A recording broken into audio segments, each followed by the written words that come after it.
ng katanungan din po ng taong bayan at hindi nyo kayang sagutin, magsiresign na kayo. I do also apologize because I was not... Yan, welcome back sa ating munting channel. Po, Rapi Tulfo sa Senado. Napakagaling, walang duda na isang magaling na senador. Ano po?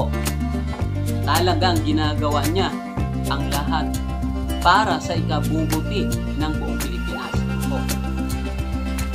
Hindi po nasayang ang buto namin sa inyo, kayong mga senador dyan. Dahil kami po ay umaasa na kayo ay makakagawa ng paraan. Pero sana man lang, hindi lang pagalingan dyan sa mga tanong.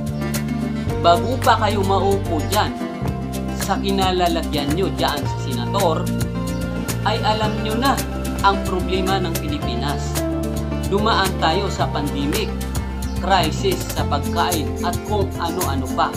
Napakamahal ang mga pagkain, mga bibilhin. Sana man lang ay makagawa kayo o makapasa kayo ng isang batas man lang bawat isang senador sa inyo. Imagine niyo po, 24 Senate.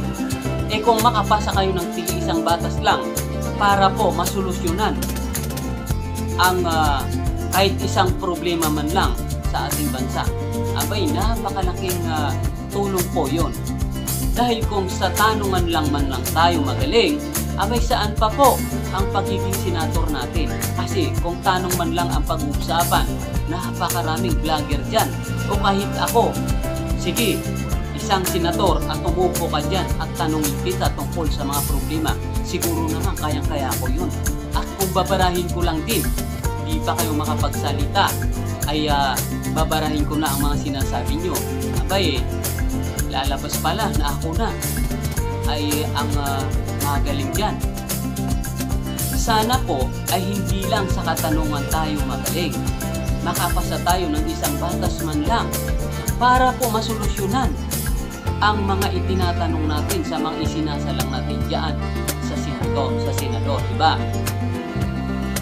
Dapat yung mga itinatanong nyo dyan sa mga tao dyan sa isinasalang nyo na katanungan din ng taong bayan, ay mag-iisip din kayo ng solusyon dahil obligado nyo bilang opisyal ng Pilipinas ang gumawa ng solusyon para sa mga katanungan nyo. Dahil hindi lang, di po namin kailangan ang magagaling na katanungan dyan. Ang kailangan po namin bilang isang ordinaryong mamamayan, kailangan po namin ang solusyon dyan sa mga katanungan nyo. Dahil iyan din po ang katanungan namin. Huwag nyo pong ibinabato dyan sa lahat sa isinasalang nyo dyan sa Senado. Dapat gawaan nyo ng solusyon. Gumawa kayo ng batas para po masolusyonan ang mga itinatanong nyo dyan sa mga isinasalang nyo dyan sa sa Senate. At yan po ay challenge sa bawat isang senador na nakaupo ngayon. 24 Senate ngayon nakaupo. Sana kahit isang batas man lang ay magawa nyo, maipasa o pagtulong-tulungan nyo tungkol sa problema natin, lalong-lalo na po sa pang-araw-araw